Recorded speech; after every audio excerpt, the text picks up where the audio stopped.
पाकिस्तान और बांग्लादेश के बीच नजदीकियां कुछ ज्यादा ही बढ़ती जा रही हैं और ये बढ़ती नजदीकियों ने भारत की चिंता भी बढ़ा दी है। सीधे तौर पर कहूं तो इससे भारत पर भी असर पड़ सकता है। अब कोई भी किसी का दोस्त बने तो उससे अमूमन किसी को फर्क पड़ता नहीं है, लेकिन जब दोस्ती वैश्विक स्तर पर हो और दोस्ती आपको दो प्यार करने वाले देशों के बीच यानी पाकिस्तान और बांग्लादेश के बीच हो तो चिंता भी बढ़ना लाजमी है। अब दरअसल भारत दशकों से बांग्लादेश के कई सीनियर अधिकारियों के लिए ट्रेनिंग की अहम जगह रहा है। इसके अलावा भारत बांग्लादेश के लिए समर्थन और क्षेत्रीय मार्गदर्शन का स्रोत भी रहा है। लेकिन बांग्लादेश के कुछ अधिकारियों को अब हालिया में देखा गया है कि पाकिस्तान में ट्रेनिंग दी जा रही है और ये एक प्रतीकात्मक बदलाव जरूर है, लेकिन इसने भारत को बेचैन कर दिया है। इसे शुरुआती संकेत भी माना जा रहा है कि बांग्लादेश की नई सरकार अपने पड़ोसियों के साथ कैसे पेश आना चाहती है। दरअसल बांग्लादेश के प्रधानमंत्री तारिक रहमान ने पद संभालने के करीब 4 महीने बाद अपनी पहली विदेश यात्रा पूरी करके देश वापसी की। उन्होंने सबसे पहले मलेशिया का दौरा किया, इसके बाद वे चाइना गए। वहां उन्होंने चीन के राष्ट्रपति शी जिनपिंग से भी मुलाकात की। इससे पहले काफी अटकल लगाई जा रही थी कि तारिक रहमान पहली विदेश यात्रा भारत में करेंगे या फिर चाइना और सऊदी अरब जैसे किसी देश में, लेकिन अंत में उन्होंने अपनी पहली विदेश यात्रा के लिए भारत के बजाय चाइना को चुन लिया। अब इत्तेफाक से यह यात्रा कुछ दिन पहले ही भारत के नए उच्चायुक्त दिनेश त्रिवेदी बांग्लादेश पहुंचे थे। वे जमीनी रास्ते में सीमा पार करके ढाका गए। भारत और बांग्लादेश के बीच करीब 55 साल के राजनीतिक संबंधों में पहली बार भारत ने किसी राजनीतिक व्यक्ति को ढाका में अपना प्रतिनिधि बनाया था। इसीलिए एक कदम अपने आप में एक ऐतिहासिक कदम माना जा रहा था। अब ढाका पहुंचने के तुरंत बाद उच्चायुक्त दिनेश त्रिवेदी ने भूपेश हजारिका के लोकप्रिय गीत का हवाला दिया। इसमें यह विचार बताया गया कि दोनों देशों का आसमान एक है और हवा भी। उनकी अब इस टिप्पणी पर बांग्लादेश में तीखी प्रतिक्रिया आई। कई लोगों को लगा कि यह अखंड भारत के विवादित विचार को बढ़ावा देने जैसा है और इसी समय दोनों देशों के बीच कूटनीतिक तनाव भी बढ़ता नजर आया। अब ये विवाद इस आरोप को लेकर है कि भारत लोगों को जबरन सीमा पार करके बांग्लादेश भेज रहा है और इस तरह की कार्रवाई को पुशबैक या पुश इन कहा जाता है, जो आप समझ चुके होंगे अब तक। अब इस मुद्दे पर हाल ही में दिल्ली में दोनों देशों की सीमा बलों के बीच एक उच्च स्तर की बैठक हुई, लेकिन इस बैठक में कोई ठोस समाधान नहीं निकल पाया। दोनों देशों के रिश्ते इतने खराब हो गए कि बांग्लादेश के एक वरिष्ठ राजकीय ने बीबीसी की रिपोर्ट में यह कहा कि विदेश मंत्री खलीलुर रहमान की दिल्ली यात्रा के बाद लग रहा था कि रिश्ते फिर सामान्य होंगे, लेकिन अब वो उम्मीद भी खत्म होती नजर आ रही है।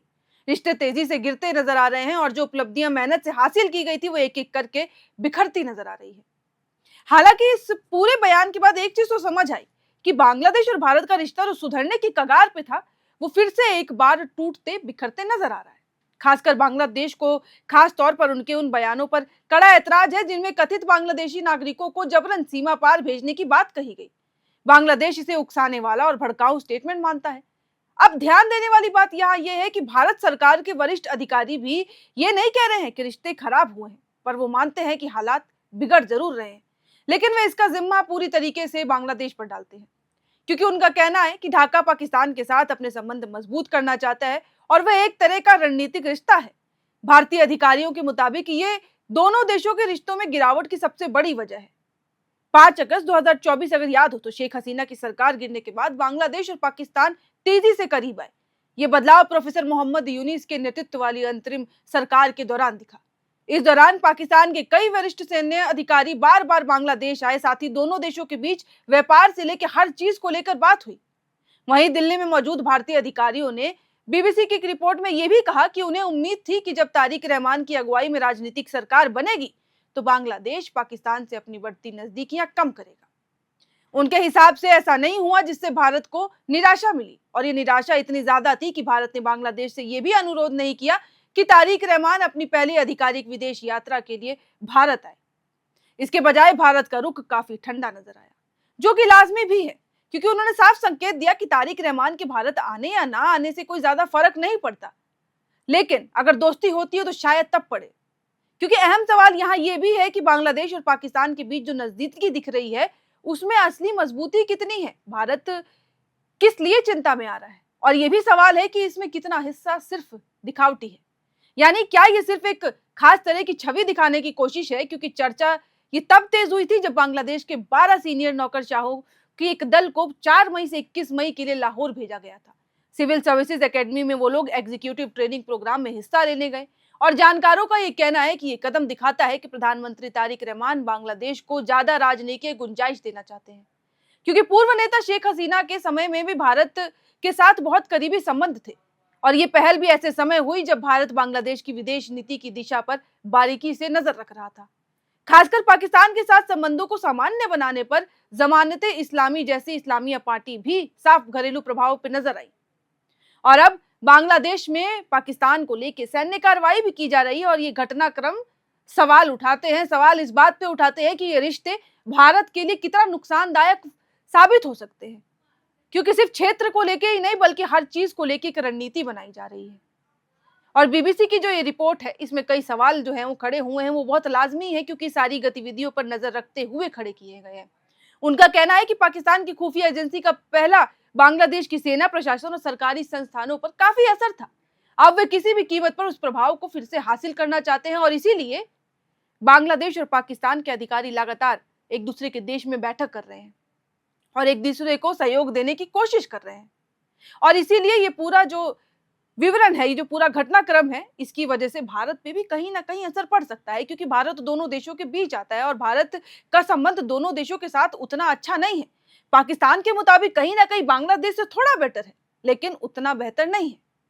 अब आगे देखा जाए तो बांग्लादेश शिक्षा, संस्कृति और व्यापार जैसे क्षेत्रों में आगे बढ़ रहा है। इनके जरिए वे नए संबंध बनाने की कोशिश कर रहा है। यहाँ तक कि अब मैं आगे बढ़ूं तो भारत के नीति निर्माण से जुड़े कई लोग भी आज भी बांग्लादेश के साथ रिश्तों को 1971 के मुक्ति संग्राम के नजरिए से देखते हैं। उनका मानना है कि उस इतिहास की वजह से ढाका और इस्लामाबाद के बीच सामान्य और सच्ची दोस्ती संभव नहीं है। लेकिन जब पिछले साल अगस्त में पाकिस्तान के उप प्रधानमंत्री और विदेश मंत्री इसहाक डार ढाका पहुंचे तो उन्होंने एक अलग संदेश दिया। उन्होंने कहा कि दोनों देशों की नई पीढ़ी एक साझा सपना अपनाने के लिए तैयार है। इसहाक डार ने उस समय ये कहा था कि कराची से चटगांव, क्वेटा से राजशाही, पेशावर से सिलहट और लाहौर से ढाका तक हमारे युवा एक साथ खड़े होने और चुनौती से मिलकर सामना करने के लिए तैयार है। ये बयान उन्होंने उस समय के मुख्य सलाहकार मोहम्मद यूनिस से मुलाकात के बाद दिया था। और अब भारत को उम्मीद थी कि बीएनपी की सरकार आने के बाद पाकिस्तान से बढ़ती नजदीकी शायद कम होगी, लेकिन उसका कहना है कि ऐसा नहीं हुआ।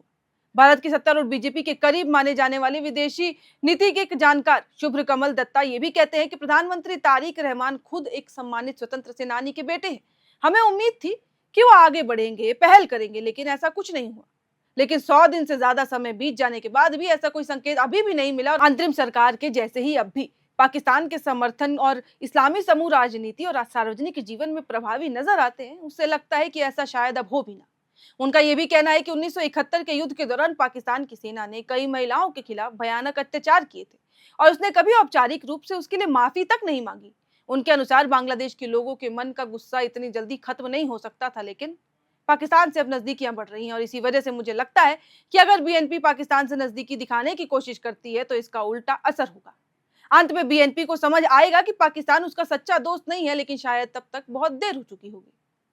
इसके अलावा कई भारतीय एक्सपर्ट्स का यह भी मानना है कि कोई राजनीतिक ताकत अगर बांग्लादेश में पाकिस्तान की स्वाभाविक सहयोगी मानी जा सकती है तो वह जमाते इस्लामी ही है, जो इस समय देश की मुख्य विपक्षी पार्टी है। और बांग्लादेश की राजनीति पर नजर रखने वाले एक पूर्व भारतीय राजदूत ने यह भी संकेत दिए कि अगर पाकिस्तान किसी का समर्थन करेगा तो अपनी सबसे भरोसेमंद ए टीम का करेगा, वह बी टीम को क्यों चुनेगा। अगर बी टीम ये बात नहीं समझेगी और पाकिस्तान के इशारे पर चलेगी तो ये दिन जमाते इस्लामी बीएनपी को निगल जाएगी। इसीलिए इनमें बहुत ज्यादा संदेह नहीं है कि बांग्लादेश की आंतरिक राजनीति पर पाकिस्तान की छाया अब तक एक अहम हकीकत बनती जा रही है।